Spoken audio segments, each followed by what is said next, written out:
বহুল আলোচিত তত্ত্বাবধায়ক সরকার ব্যবস্থা বিলোপ করা সংবিধানের পঞ্চদশ সংশোধনীকে অবৈধ ঘোষণা করেছেন হাইকোর্ট। সকাল 11টার দিকে রায় ঘোষণা শুরু করেন বিচারপতি ফরাহ মাহবুব ও বিচারপতি দেবাশিস রায়চৌধুরীর বেঞ্চ।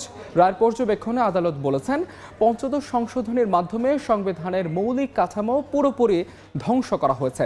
গত 4 ডিসেম্বর পঞ্চদশ সংশোধনীর বৈধতা চ্যালেঞ্জ করে করা দুটি রিটের শুনানি শেষ হয়। রিটে পক্ষভুক্ত হয় বিএনপি, জামায়াত সহ কয়েকটি সংগঠন। প্রায় সবাই তত্ত্বাবধায়ক সরকার বহালের পক্ষে মত দেন। 2011 সালের 30 জুন জাতীয় সংসদে পঞ্চদশ সংশোধনী পাশ হয়। এতে তত্ত্বাবধায়ক সরকার ব্যবস্থা বিলোপ, অবৈধভাবে রাষ্ট্র ক্ষমতা দখল করলে মৃত্যুদণ্ডের বিধান অন্তর্ভুক্ত করা হয়।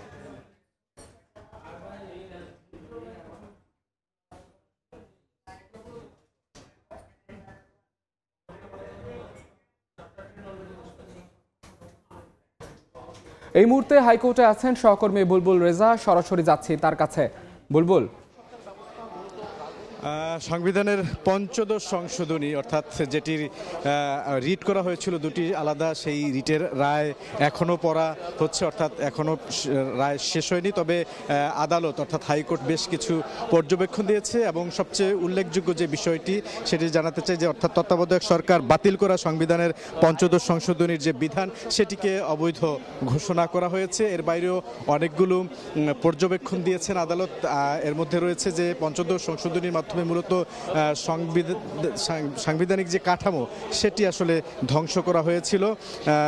এর বাইরেও বলা হয়েছে যে তত্ত্বাবধায়ক সরকার আসলে রাজনৈতিক ঐক্যমত্যের ভিত্তিতে হয়েছিল, যে কারণে এটি সংবিধানের মৌলিক ভিত্তি অর্থাৎ এক ধরনের মৌলিক ভিত্তি হয়ে গেছে।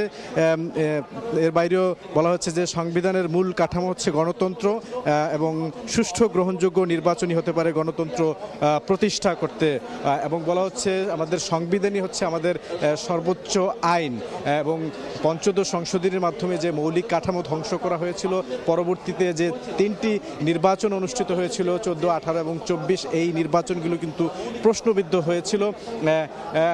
আমরা জানি যে আসলে এই যে পঞ্চদশ সংশোধনী সংবিধানের সেটির যে সাংবিধানিক বৈধতা, সেই সাংবিধানিক বৈধতাকে চ্যালেঞ্জ করে কিন্তু দুটি আলাদা রিট হয়েছিল এবং সেই আলাদা দুটি রিটের একটি রিট দায়ের করেছিলেন সুজনের যিনি সম্পাদক বদিউল আলম মজুমদার সহ 5 বিশিষ্ট ব্যক্তি। এর বাইরেও একজন মুক্তিযোদ্ধা নওগাঁর তিনিও কিন্তু একটি রিট দায়ের করেছিলেন এবং সেটির শুনানি শেষে গত 5 ডিসেম্বর কিন্তু আজকে অর্থাৎ 17 ডিসেম্বর তারিখ নির্ধারণ করা হয়েছিল এটির রায়। এবং রায়ে আরেকটি বিষয় বলা হয়েছে যে পঞ্চদশ সংশোধনীর পুরোটা বাতিল হবে না, এর আংশিক অর্থাৎ যে মৌলিক বিষয়গুলো রয়েছে অর্থাৎ তত্ত্বাবধায়ক সরকার ব্যবস্থার যে বিষয়টি রয়েছে।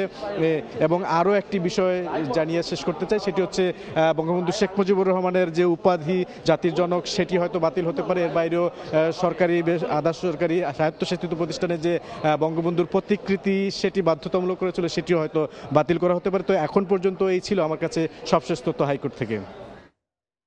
সরাসরি যুক্ত ছিলাম হাইকোর্টে।